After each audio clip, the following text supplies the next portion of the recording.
right. Hello, everyone. My name is Justyna, and I work in Google. I work in Bigtable SRE. I'm a tech lead of Cloud Bigtable SRE, and today I'm going to talk to you about Cloud Bigtable and how to get most out of it. So here's an outline. We'll start with a bit of an introduction to Bigtable concepts, so we're all on the same page. And then we'll talk about use cases to decide if this is the right, if you have a right use case for Cloud Bigtable. And then once we know what are the right use cases, we'll talk about how to get most of it and how to avoid common pitfalls of using Cloud Bigtable. And then we'll talk a bit about replication, because it's a relatively new feature. And then I'll present a bunch of resources you can later use, and we'll have a question and answer section.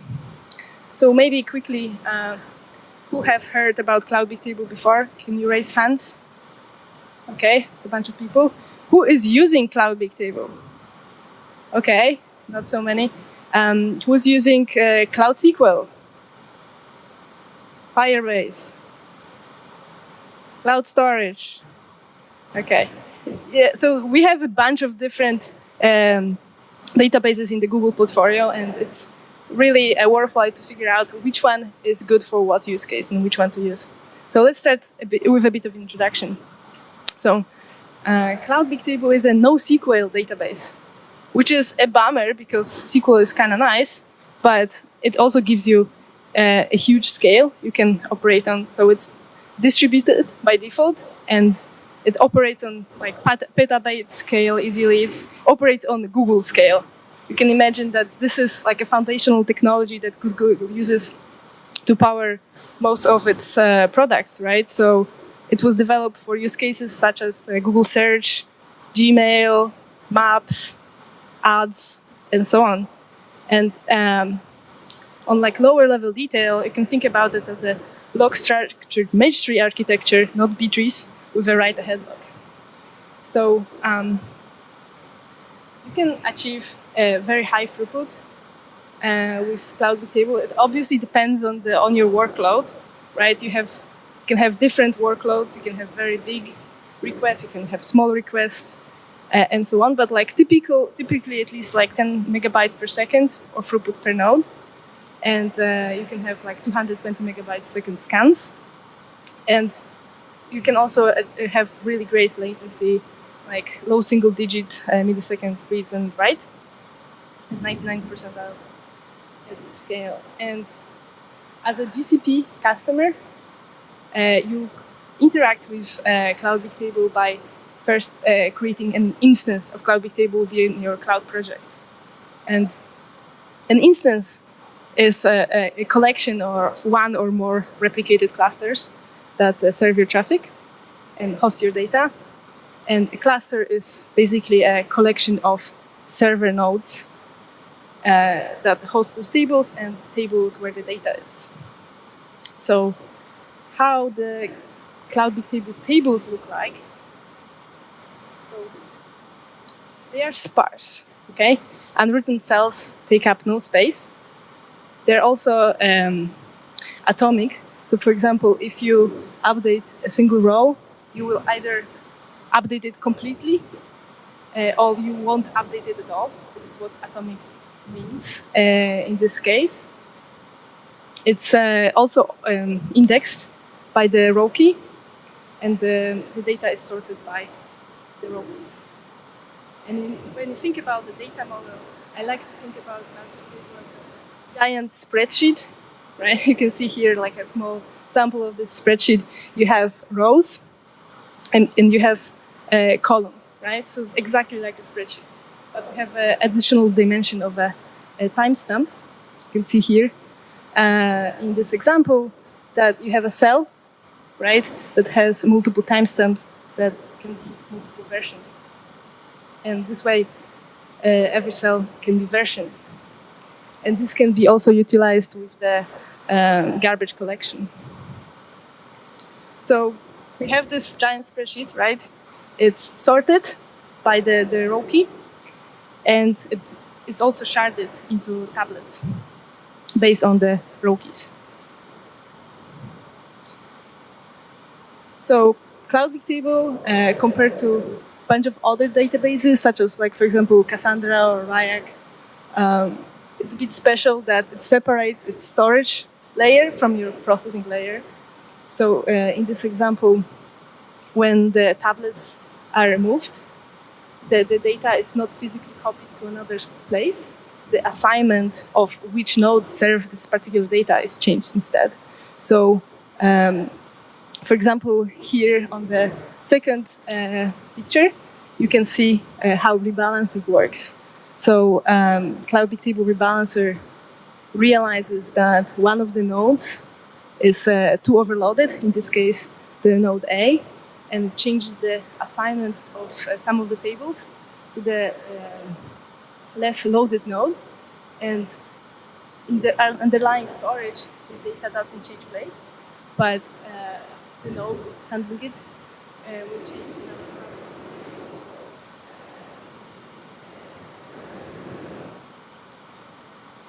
This can also be utilized for scaling up. So it's very easy to add additional nodes, and this node will pick up more tablets to serve from the other nodes.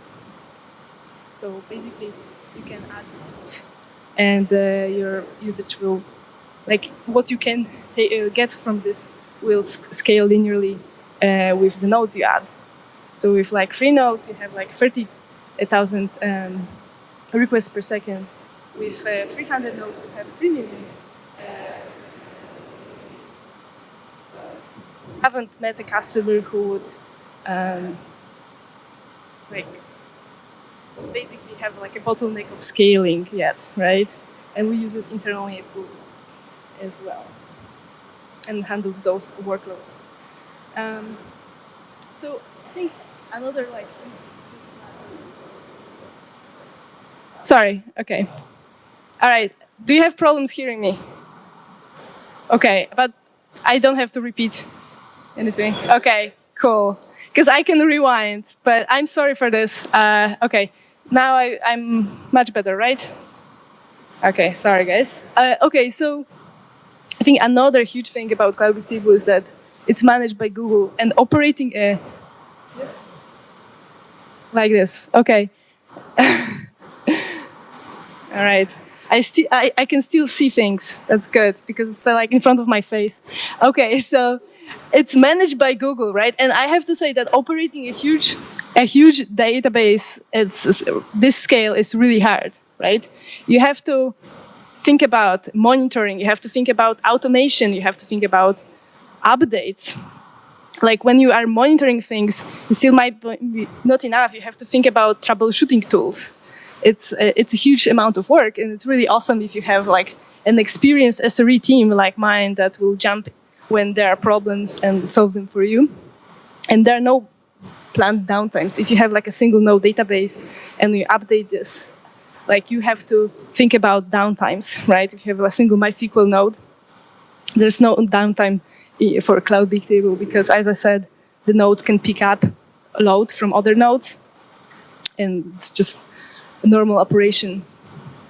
And also by the fact that it's all managed by Google, you don't have to think about provisioning that much. You don't have to think about like you're going to grow twice. You have to order so many resources, so many machines to your data center. So basically, you can scale with a click of a button. And there's also a pretty nice ecosystem for this. So Cloud Bigtable is compatible with HBase, which is an open source database, but we have the same API you can use, same client. And it also has its own client libraries in most languages. And you can utilize other Google Cloud products for data analytics, such as Dataflow or Dataprog, or you can use like Cloud TPUs for machine learning and use Cloud Bigtable as your storage. Okay, cool. So we know what Cloud Bigtable is. Now let's go through a bunch of different use cases. So we have a scenario 1, and you're building a new app that needs a database to store account information.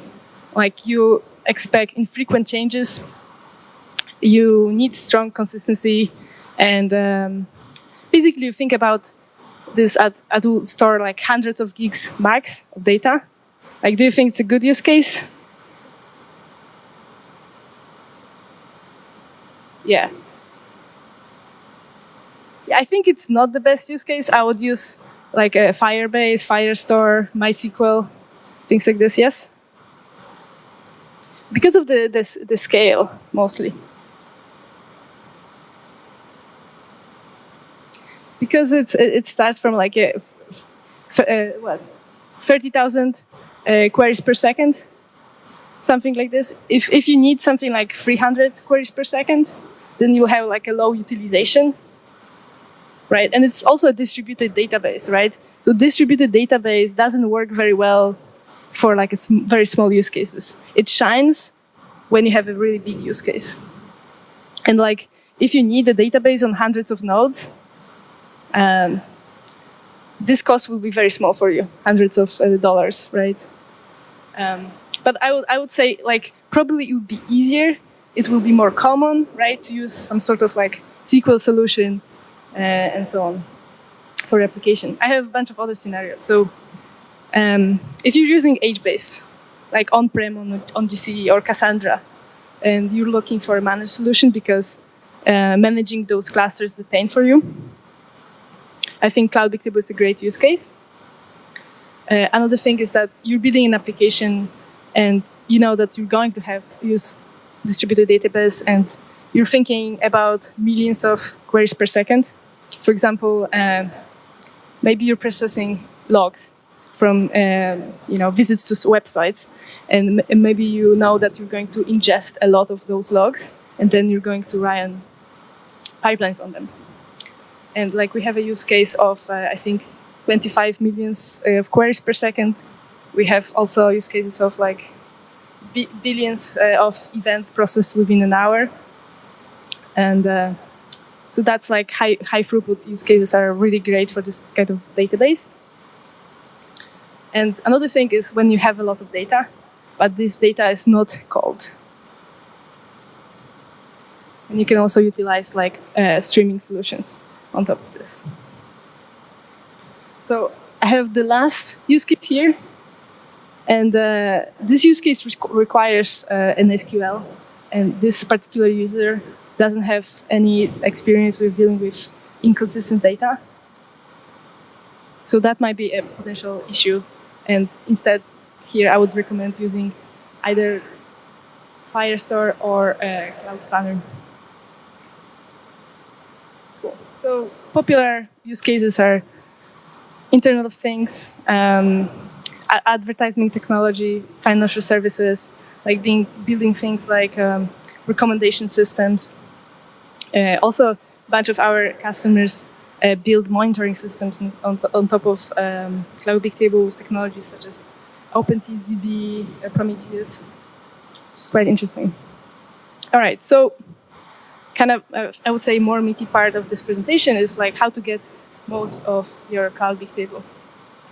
And so I'm in the SRE team, so we deal with reliability, right? And my team also supports like all the internal use cases of internal Bigtable. So we see all those like various applications running on top of it, and we see a lot of potential issues. And lots of those issues are caused by the wrong usage of Bigtable. And I think by far like the most stupid problem is that your cluster might be too small for the load. So, and the other thing is that there's a schema or query design that is not good for your use case, and you'll end up with problems. I recommend looking at our internal docs. I think they are pretty good. But let's think about how to solve those issues. So, as most systems, they don't work very well when they are saturated, right?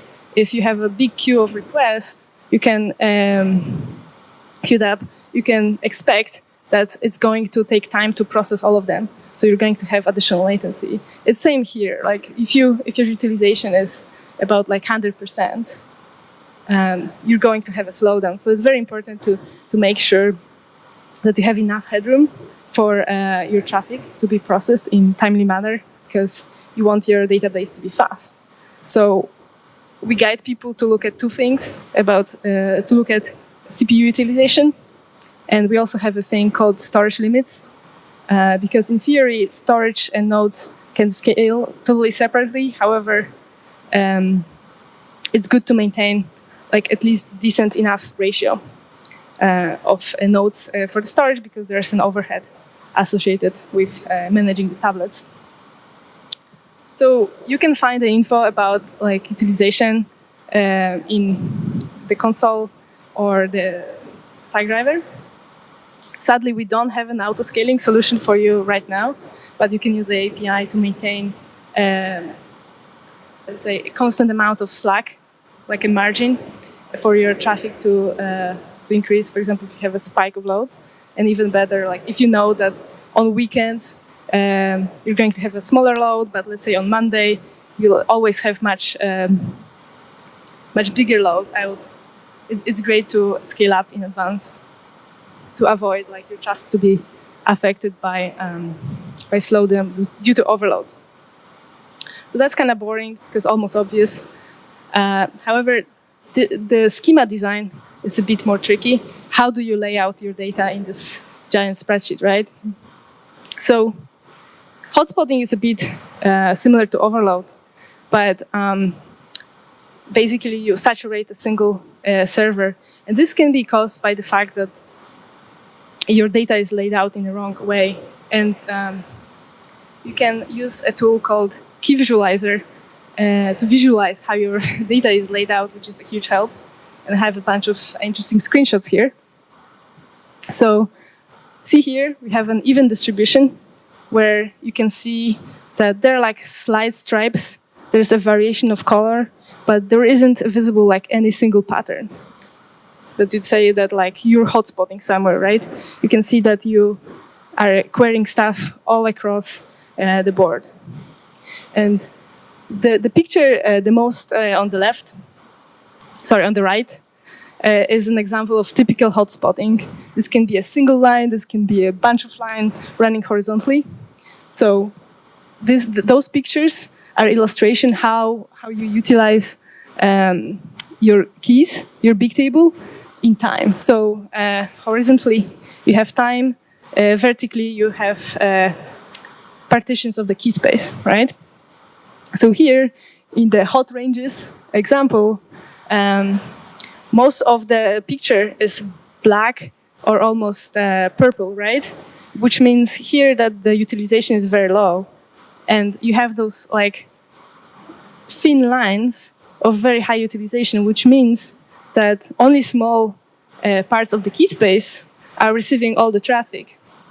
And in this case, imagine you have like 100 nodes, cluster of Cloud Bigtable, and you have those two lines. This means that your traffic might like go only to 2 servers out of your 200, which means that you'll have a huge skew in your load. So partially, like load balancing deals with this because your tablets can get into smaller tablets and can be shuffled between the servers. However, it only works up to a point because we don't split single rows because of the atomicity. Because you can have atomic updates on single rows. One row will only ever be served by a single node. And this happens more often than you would think. And you can think about it that you're a Twitter and your key is a popular user such as Justin Bieber, or maybe it's CNN.com, right? Maybe it's a website, but it's a common thing that happens. Another interesting pattern is sequential reads, especially appending at the end. That would show up as something a bit more diagonal, like in this picture, sequential reads and writes. When you always end up writing at the end of a key space, for example, and then you have to create a new shard, new tablet, for example. And because it's at the end, it will also be handled by a single node instead of utilizing your whole distributed cluster. So there's a bunch of tips how to deal with this, and usually it's about design of your key. So a common pattern is field promotion. So field promotion is about shuffling your data. So here we have an example of monitoring a battery over time. And we have a battery and timestamp. And a sequentially increasing timestamp is a bit of an anti-pattern, right? Because it will end up always at the end. And if all we have is batteries over time, right? We'll always be writing at the end. And this is a problem. And like the easiest way to shard it is to use some of the internal data, like from that spreadsheet we were thinking about, into the key. And this will automatically shard our tablets by, for example, amount of users. If you have hundreds of different users, it will mean hundreds of different shards, which dramatically improves the problem of the sharding. So another common solution is using some sort of randomness here, like hash and so on. But it can be a bit more tricky because you can, for example, pick the wrong number of shards, and you might still end up with some sort of hotspotting, but just more hotspots. And another interesting solution I would recommend is reversing the key. So you have a simple example here. Let's say it's users, right, sequentially added to your database. And you can see that if we sort things, sort strings, right, 4, 3, 2, 1 would be far away from 6, 3, 2, 1, very differently from the initial design here. So that's one of the things, the hotspotting being a problem. Another kind of problem is when your queries are taking too long, right? So usually in a database like this, you either use point lookups or you have scans, right? So if you think about it, if your database has petabytes of data or hundreds of petabytes of data, you don't want to scan all of it every time to find some value you want, right? You want to utilize your index. You want to utilize range scans for stuff. So if you need some value, you can put it, like if you often use it, you can either duplicate the data using some sort of denormalization, or you can put it within the keys, so it's really easy to find it. And you can utilize range scans. All right, so yeah, that's more or less it. I would also say that you should avoid large rows. So when I mean large, I mean like hundreds of megabytes, gigabytes, and so on, because this can be a surprise if most of your values you read are small, like kilobytes and so on, and suddenly you read 100 gig. It might your VM or cause any sort of issues. Like the simplest one is that it will take much longer to transfer the data over the network, but that's only the beginning of the issues. Okay, so that was it. And in April, I believe, for like GCP Next, we launched the Cloud Bigtable Replication to GA. And like replication, it's kind of easy to explain. You replicate your data, so you don't have it in only one place. By default, Cloud Bigtable is a zonal product, so all your data is in the single GCP zone. And the replication in the Cloud Bigtable system is multi-master by default. So in any of your replicated clusters, you can write to this cluster and they will accept the mutations, and from there they will asynchronously make it to the other one. And asynchronous replication compared with like some sort of synchronous solution will be higher availability, and it will have higher performance. You'll be able to make more writes in the same time because there's a less overhead of communicating to the other replica at the time of making the write. And there's also higher availability because the other replica doesn't have to be up. So that's the trade-off. However, you get eventual consistency.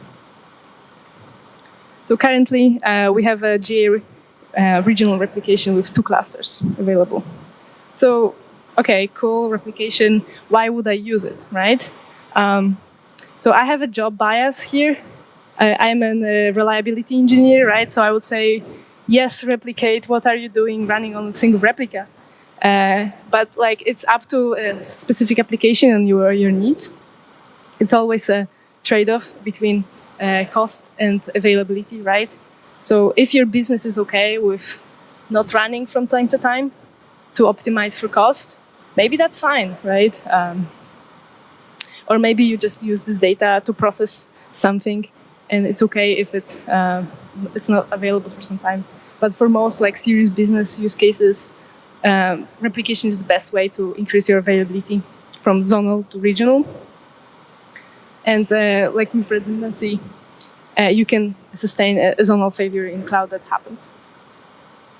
Another pretty cool use case for using replication is isolation of workloads.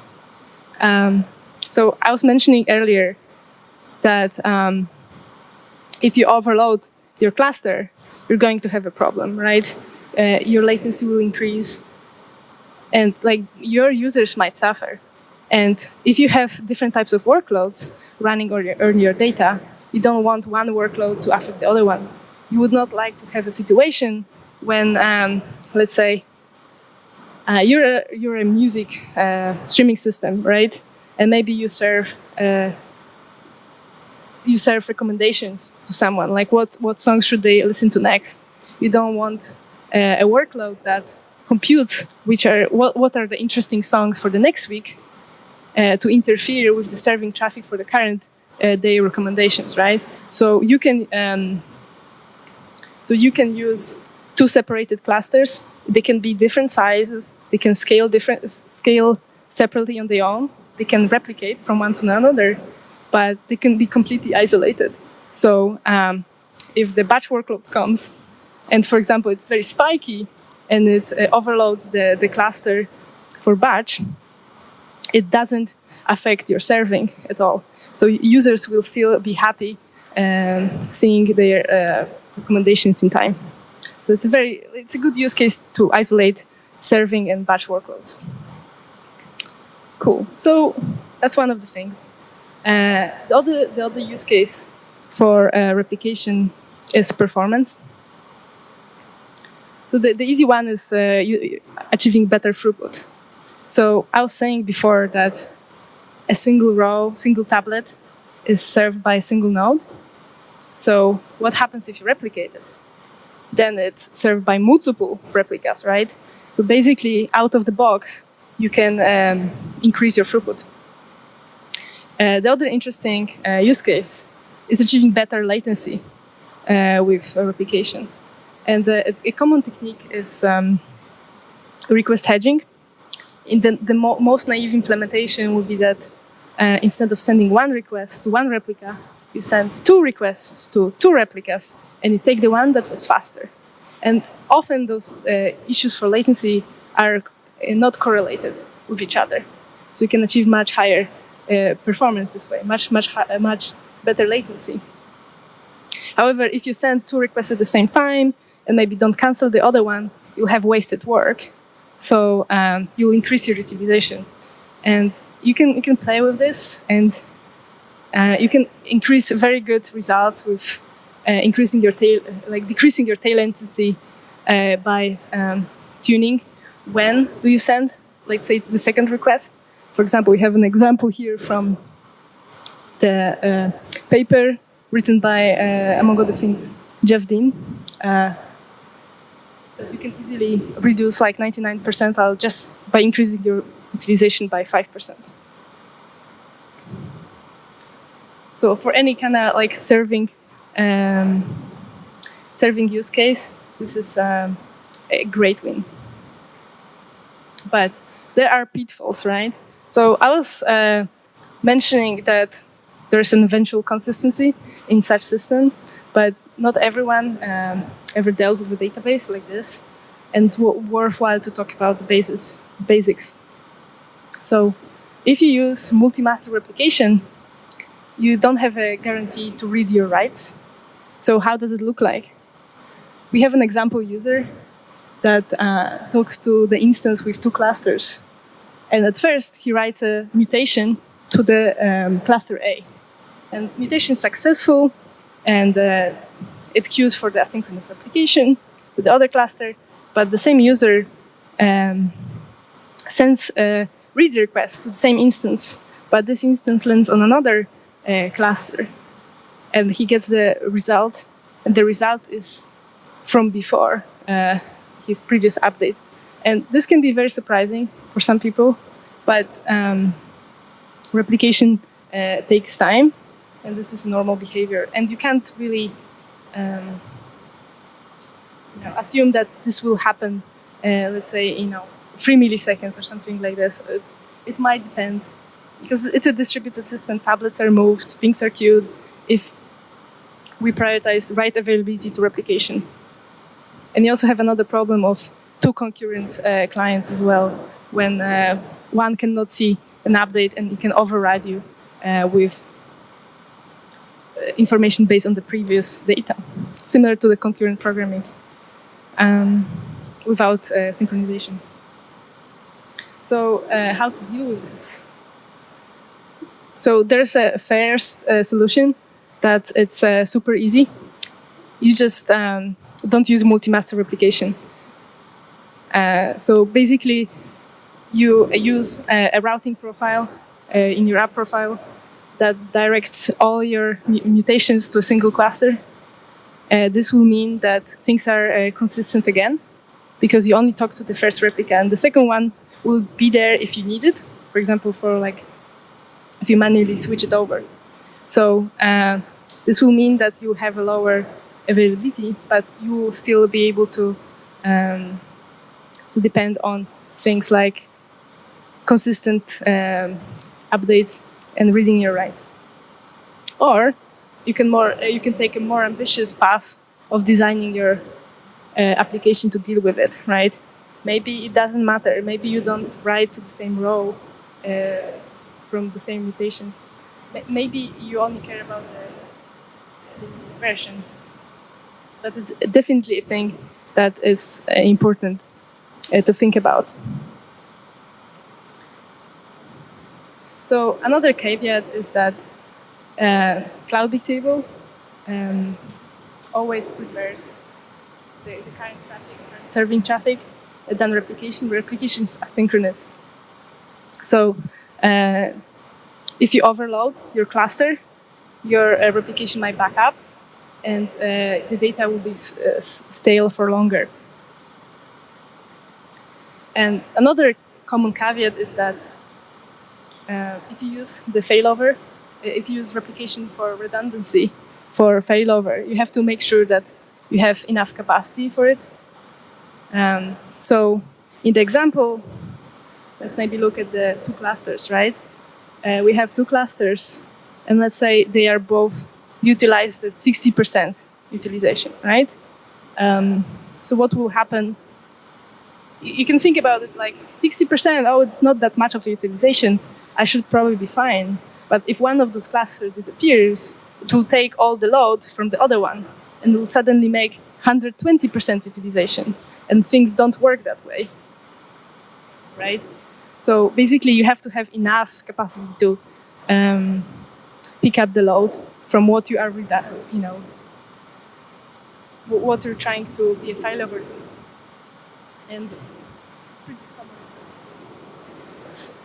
And obviously, the more redundancy you have, the smaller load will be. If you, for example, divide into 5 and you only lose 1, the load will distribute between the nodes. But currently, we only have 2 cluster replication available. So I have a bunch of resources for you. Sorry. Oh, now you can hear me better. So a bunch of docs about this stuff, some interesting use cases, some stuff about config-free replicated data structure. If you want to deal with eventual consistency in a smart way, have a Bigtable paper. That's a great source of like information about implementation, and also a paper about eliminating a long tail latency at scale. So that's it.